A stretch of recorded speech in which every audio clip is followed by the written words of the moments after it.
Alors, on parlait tout à l'heure de la motivation. Angélique Laumont, je rappelle que vous êtes coach professionnel, pardon. La motivation, on va en parler justement. Qu'est-ce qui motive la plupart du temps? C'est pas le salaire, j'ai l'impression. Alors, la motivation, c'est vraiment la satisfaction de ses besoins, de ses attentes par rapport au métier qu'on veut avoir. Mais encore faut-il savoir ce qui nous motive, parce que ce qui motive Isabelle est différent de ce qui me motive moi et ce qui motive monsieur. Donc, déjà savoir ce qui nous motive dans la vie et dans ce métier en tout cas. Visiblement, par rapport au reportage d'Isabelle, c'était vraiment la passion du métier, de savoir ce qu'elle aime. Déjà là, quand elle sait ce qu'elle aime et ce vers quoi elle va se diriger, c'est beaucoup plus facile de rentrer, je dirais, dans une dynamique, de se mettre en action. Ah ben c'est sûr que ça aide à se surpasser, hein. Mais alors dites-moi, est-ce que la rémunération, c'est vraiment un facteur de motivation dans des entreprises? Parce que c'est souvent ceci dont on parle. Oui, alors le salaire ou la rémunération, je dirais, c'est un des facteurs, mais c'est pas le primordial. Par exemple, on est motivé par rapport à la notoriété de l'entreprise. On est motivé aussi des avantages en nature, comme avoir une voiture de fonction, comme avoir un téléphone portable, un bureau spacieux. Ça, ce sont des motivations, des facteurs extrinsèques, extérieurs à nous, que l'entreprise sur lesquelles elle peut appuyer. Après, il y a des motivations beaucoup plus propres à nous-mêmes. Par exemple, savoir ce que l'on aime dans la vie, le besoin de reconnaissance, le besoin de liberté aussi, d'être autonome par rapport au travail de Madame Lefort qu'on a vu en reportage. C'est aussi, elle disait par exemple, j'ai pas été motivée par les banques, mais j'ai été motivée par le travail en famille. Ça, c'est fort parce que elle-même, elle a créé ces facteurs de motivation.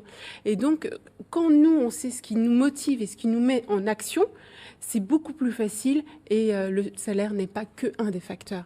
En revanche, motivation et performance, bien souvent, ça va avec, hein.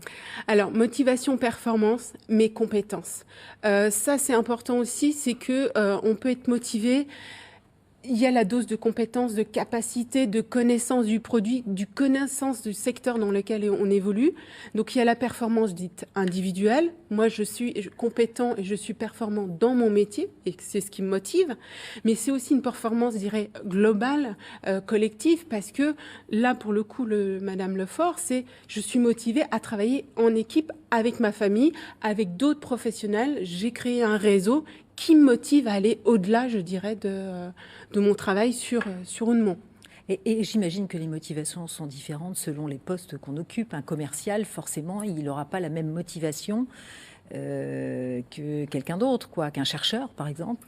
Alors, bien sûr. Alors, après, la motivation est liée à son poste, elle est liée aussi à la personne. Une femme, par exemple, va être motivée parce qu'elle travaille dans une bonne ambiance. Les relations humaines sont importantes pour elle.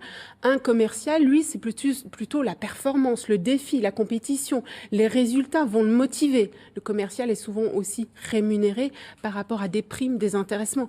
Donc, en fonction des motivations, le chercheur, par exemple, lui, ça sera plus le projet, participer à un projet global qui va le motiver, notoriété de la recherche. Alors, un dernier mot, un petit déjeuner prochainement sur la gestion du stress au travail. Oui, tout à fait. Alors, quel est ce stress qui nous motive aussi, ce stress aigu, mais parfois le stress peut nous démotiver parce qu'il est chronique et nous fatigue. Donc, voir ce que c'est véritablement le stress, quels sont les facteurs de stress. Et lors de ce petit déjeuner, ensemble, on va travailler sur un schéma de gestion du stress au travail. Merci beaucoup à vous d'avoir été avec nous. Voilà.